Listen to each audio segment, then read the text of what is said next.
I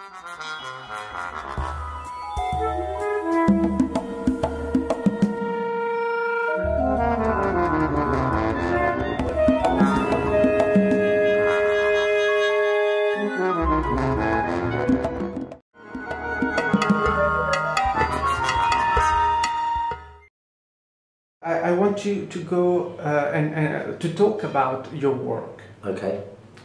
How do you do it? So you meet people. Yeah. They have requests. You coach them. You support them. You go. You talk in events. These kind of things. Yeah. People see you. They obviously have hope that you will solve their problems with your magic skills. Oh, there's no magic about it. but for some, yes. Yeah. And because not everyone understands networking and how it works. The reason I say that is magic implies mystery, and there's no mystery to what I do. Most of it's common sense. I agree, but for some... But I help them see the common sense. I help them see through that and recognise there's no mystery there. And they're doing a lot of it anyway, but they do it accidentally. And there's a huge difference if you do something by accident or whether you do it on purpose. So there are mistakes that you can do. And in terms of what I do, most of the work I do will be with teams or larger groups. I do coaching one-to-one as well, but it's a mixture. But what we'll do is we'll work out, it will depend what their goals are. You see, for some of my clients, they want more sales. Going back to your earlier question, that's what their goal is. So we look at how they use their existing network to get more referrals. We look at how they can build that network through different events.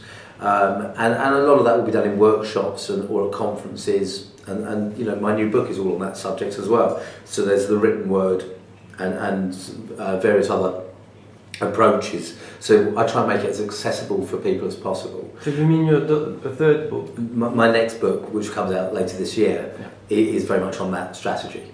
But for other clients, they want to develop their career.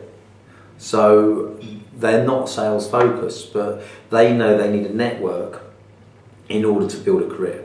So that includes people who I coach one-to-one, and it includes talking to audiences in large corporates. So I'll do a lot of going into a corporate and speaking at an internal network, for example, and saying this is what you have to think about when you develop your career. So it really depends on what people's objectives are, who's employing me, and the way they find it easiest to work. But ultimately, it is about getting them to just put a strategy behind what they do naturally and understand that some of the things that they've done in the past, if they focused on it and they did it more, if they did it with more of an understanding of what their ultimate objective is and where it was taking them rather than just ad hoc, they'd achieve a lot more. And we were talking just a few minutes ago together, and we were talking about the different way you can network, and there are in top of it we have two different ways: online or through events or meetings, if you want. Is there that huge difference between them? Networking events and online networks are merely tools that you can use when you're networking. And I think that there's something that I call the networking myth. And the networking myth is that networking is all about events or online.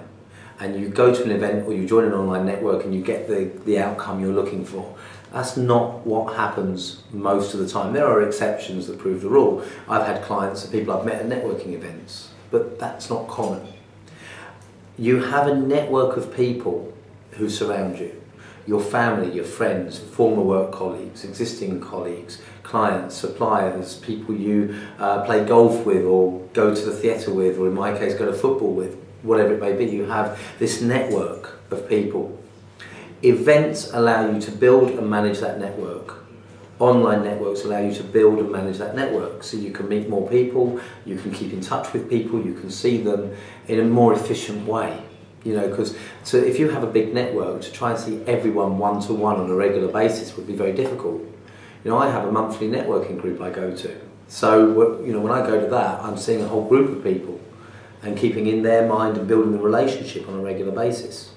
If I go onto Twitter, I see people every day, you know, so we're managing that network. But if you just did any of those things in isolation, you struggle. You have to take the relationships out of the event and into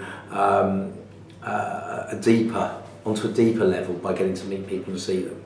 But then you can go back to the event or back to the online network to manage them. And I think the mistake people make is they see them as ends in themselves rather than just tools in the wider context.